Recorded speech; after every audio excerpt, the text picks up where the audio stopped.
تالت. هنقابلهم تالت نهائي مع الوداد. ربنا يستر. معكم أدري، مساءكم بيضحك. يلا بينا.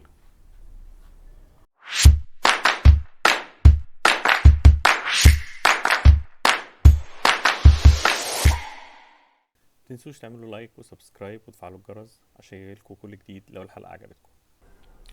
واخيرا انتهت مباراة سان داونز والوداد 2-2 على ارض جنوب افريقيا معقل فريق سان داونز. المباراة اللي ادت لوصول الوداد للنهائي دوري ابطال افريقيا عشان يلاعب الاهلي لثالث مرة. هنيجي للنقطة دي بعدين. المهم الماتش كان ماشي ما بين الاتنين. سان داونز جه في الدقيقة 50 جاب اول هدف وقلنا خلاص سان داونز كده هيتأهل، لان صعب جدا ان اي حد يرجع قدام سان داونز على ارضه، وخصوصا ان هم دايما بيختاروا اللعب في عز الحر.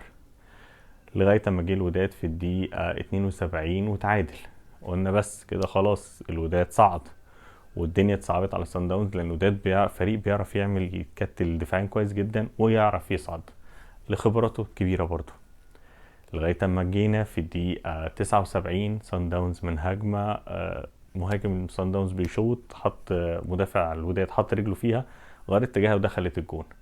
قلنا سان داونز رجع تاني وهنقابل سان داونز وخلصت على كده. لغاية اما يفاجئنا في الدقيقة 83 كورة ثابتة بتتلعب من بره منطقة الجزاء لسان داونز، بتتلعب جوه منطقة جزاء للوداد، بتتلعب جوه منطقة جزاء سان داونز، ويجي مدافع سان داونز ويحطها براسه جوه الجون عشان تنتهي المباراة 2-2 وتؤدي الى فوز الوداد وتأهله للنهائي. النقطة الجاية اللي هنتكلم فيها دلوقتي ان الاهلي والوداد الاتنين عندهم المباراة ذهاب اياب، مش زي السنة اللي فاتت مباراة ماتش واحد، لا هو في ذهاب وفي اياب. دي ميزة وعيب. الميزة ان هيبقى في فرصة على ارضي زي ما هيبقى في فرصة على ارض الوداد، مش زي ما حصل السنة اللي فاتت. العيب ان المباراة الختامية هتبقى في ارض الوداد، ودي طبعا بتبقى اكثر يعني جمالها اكتر لما بتبقى على ارضك انت، بس ان شاء الله نقدر نأدي. الفكرة في التالي ان الاهلي والوداد كل واحد عنده 2 لعيبة معرضين ان هم ما يلعبوش الماتش النهائي. بالنسبة للوداد عندهم امين ابو الفتوح ويحيى جبران. امين ابو الفتوح مدافع ويحيى جبران خط وسط. الاتنين عندهم انذارات، لو خدوا انذار في ماتش الذهاب في القاهرة مش هيلعبوا ماتش العودة. الميزة ان عندهم واحد في كل خط، يعني واحد في الدفاع واحد في خط النص، وهيقدروا لو حصل حاجة هيقدر يلاقي البديل بتاعه. مشكلة عندنا احنا في الاهلي ليه؟ لان عندنا حمدي فتحي مروان عطية الاتنين عندهم انذارين، لو خدوا انذار في ماتش الذهاب في القاهرة مش هيقدروا يلعبوا ماتش العودة، وده الماتش الاهم لان هيبقى بره ارضك وهيبقى الضغط عليك عالي جدا، والضغط نتيجة حاجات تانية لسه هنقولها في نهاية الحلقة، فريت تتابعونا. وبما ان انتوا بتتابعونا ما تنسوش يعني برجاء لو الحلقة عجباكم تعملوا لايك شير سبسكرايب وتفعلوا جرس التنبيهات عشان تشوفوا الاخبار الجديدة. المهم نرجع لنقطتنا. المشكلة عندنا في الاهلي ان كولر بيعتمد اعتماد كلي على حمدي فتحي ومروان عطية، جنبهم بيبقى دايما حد تالت، لكن هما الاتنين اساسيين عند كولر. التالت بتاعهم يبقى اليو ديانج في معظم الاحيان الفترة اللي فاتت، او القندوسي لما بيبقى عايز يعمل نقطة هجومية، يعني يبقى معاهم واحد تالت دايما بيزيد لقدام مع حمدي فتحي، لان مروان عطية هو اللي بيبقى ثابت ورا. انما في العادي هو بقاله فترة بيلعب بالتلاتة، اليو ديانج حمدي فتحي مروان عطية في خط النص، عشان يقفله تماما على اي حد، وعشان يقدر يأمن ورا محمد هاني وعلي معلول، ان التلاتة كل واحد فيهم يقدر يزيد ورا واحد ويبقى في عندي واحد في نص الملعب.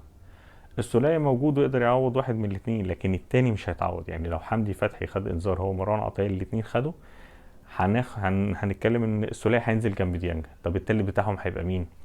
دي هتعمل مشكلة فنية كبيرة جدا للكولر، وده اللي هيحاول يشوفه الفترة الجاية، ونتمنى ان في الذهاب الاتنين ياخدوا بالهم.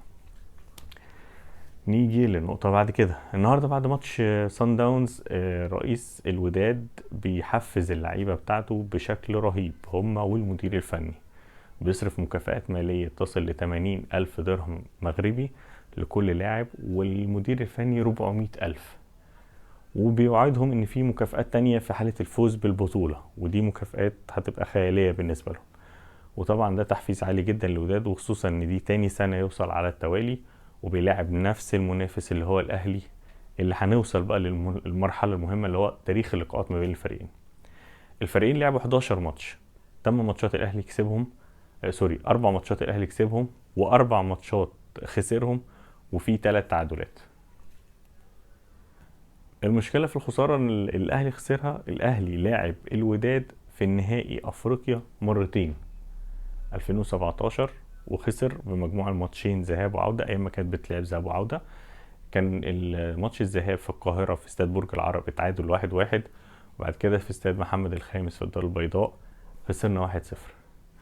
تاني لقاء ما بيننا وما بين الوداد كان في نهائي السنة اللي فاتت، اللي هو كان من ماتش واحد في الوداد وخسرناه 2-0. الماتش التالت السنة دي هيمثل ضغط نفسي كبير وضغط عصبي كبير على الأهلي وعلى لعيبة الأهلي. هل هيثبتوا ان هو لا ده هو الماتشين اللي فاتوا هما ما كانوش أحق واحنا نقدر نكسب الماتش ده، ولا هيحطوا في دماغهم، ودي تبقى أزمة كبيرة جدا وكولر لازم يتعامل معاهم نفسيا بطريقة ممتازة ويحاول يلاقي لها حل، ان لا اللي فات فات، اللي جاي بتاعكم وانتوا تقدروا تعملوا ده، وده على كده كل الماتشات اللي فاتت.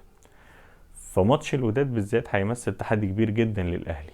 ليه؟ لان هو يا اما هيمثل له عقده في المستقبل وتبقى الخساره الثالثه لثالث نهائي ما بيننا وما بين الوداد، او نحط رجلينا اخيرا على الطريق قدامهم ويبقى خدوا بطولتين وخدنا بطوله ونكسر الحاجز دوت. نتمنى فوز الاهلي طبعا بالنهائي، ونتمنى ان الاهلي يعمل في القاهره سكور كويس جدا عشان نروح في الماتش العودة ويبقى املنا كبير جدا، لان الوداد على ارضهم برضو فريق مش هين. سان داونز عرف يتعادل معاهم على ارضهم، بس لعب شمال افريقيا حاجة مع بعض، ولعب جنوب فرقة سان داونز اللي هي في جنوب افريقيا مع شمال افريقيا اللعب بيختلف. دايما لعب شمال افريقيا مع بعض بتبقى ماتشات مختلفة تماما. في النهاية اتمنى الحلقة تكون عجبتكم، ولمتابعة كل جديد اتمنى تعملوا شير لايك سبسكرايب وتفعلوا الجرس. مساءكم بيضحك.